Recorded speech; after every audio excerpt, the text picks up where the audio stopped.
உங்களுடைய வாழ்க்கையில் நீங்கள் ஃபினான்ஷியலாக நல்ல ஒரு இடத்துக்கு வர முடியாமல் உங்களை தொடர்ந்து பிடிச்சு வைத்திருக்கக்கூடிய ஒரு சில மனநிலைகள் அல்லது ஹேபிட்ஸ் அப்படின்னு கூட சொல்லலாம். அதை பற்றி தான் இந்த வீடியோவில் பார்க்க போகிறோம்.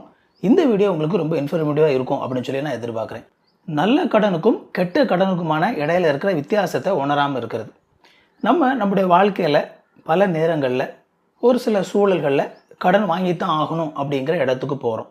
ஸோ எல்லாருமே ஏதோ ஒரு நேரத்தில் கடன் வாங்க தான் செய்யணும். இதில் வேறு வழி கிடையாது. ஸோ அந்த கடன் அப்படிங்கிறது ஒரு சில நேரத்தில் நம்ம நபர்கள் இடத்துல வாங்குறதா இருக்கலாம், அல்லது பேங்க்கில் போய் லோன் வாங்குறதா இருக்கலாம். இந்த மாதிரி பல விதங்களில் நம்ம கடன் வாங்குகிறோம். ஆனால் இந்த கடனில் நல்ல கடன் கெட்ட கடன் அப்படின்னு சொல்லி ஒரு விஷயம் இருக்குது. அதை பற்றின ஒரு பேசிக் அண்டர்ஸ்டாண்டிங் உங்களுக்கு இருக்குதா? முதலாவது அதை தெளிவுபடுத்துகிறேன். இப்போ கடன் வாங்கும்போது நீங்கள் எதுக்காக கடன் வாங்குறீங்க அப்படிங்கிற விஷயம் ரொம்ப முக்கியமானது. ஏதோ ஒரு பொருளை வாங்குறதுக்காக நீங்கள் கடன் வாங்குறீங்க அப்படின்னு சொல்லி பார்க்கும்போது அதில் நீங்கள் எந்த பொருளை வாங்குறீங்க அதனுடைய அடிப்படையில் அந்த கடன் நல்லதாகவோ கெட்டதாகவோ இருக்கும். இதில் கெட்ட கடன் அப்படிங்கிறது என்னென்னா, நீங்கள் கடன் வாங்கி ஒரு பொருளை வாங்குறீங்க, ஆனால் அந்த பொருளுடைய வேல்யூ கொஞ்சம் கொஞ்சமாக குறைய ஆரம்பிச்சிடும். ஸோ இது கெட்ட கடன். நல்ல கடன் அப்படிங்கிறது நீங்கள் கடன் வாங்கி ஒரு பொருளை வாங்குறீங்க, ஆனால் அந்த பொருளுடைய வேல்யூ கூடிக்கிட்டே இருக்கும். இது நல்ல கடன். சிம்பிளாக எக்ஸ்பிளைன் பண்ணுறேன். உதாரணத்துக்கு நீங்கள் ஒரு கடன் வாங்கி டிவி வாங்குறீங்கன்னு சொல்லி வச்சுக்கோங்களேன். அந்த டிவி வாங்கி நீங்கள் வீட்டில் வச்சுட்டீங்க. ஆனால் ஒரு 2 நாள் கழிச்சு அந்த புது டிவியை இன்னொருத்தர் நீங்கள் விற்கிறதுக்கு ட்ரை பண்ணீங்க அப்படின்னா, நீங்கள் வாங்கின ரேட்டுக்கு அந்த டிவியை திரும்ப வாங்குவாங்களா? வாங்க மாட்டாங்க. இமீடியட்டாக ஒரு 5000 ரூபாய் 10,000 ரூபாய் அந்த டிவியில் குறைச்சிருவாங்க. ஒரு 6 மாதம் கழிச்சு அந்த டிவியை நீங்கள் விற்கிறதுக்கு ட்ரை பண்ணீங்க அப்படின்னா, நீங்கள் வாங்கின விலையிலேருந்து பாதி விலைக்கு அந்த டிவியை குறைச்சி தான் கேட்பாங்க.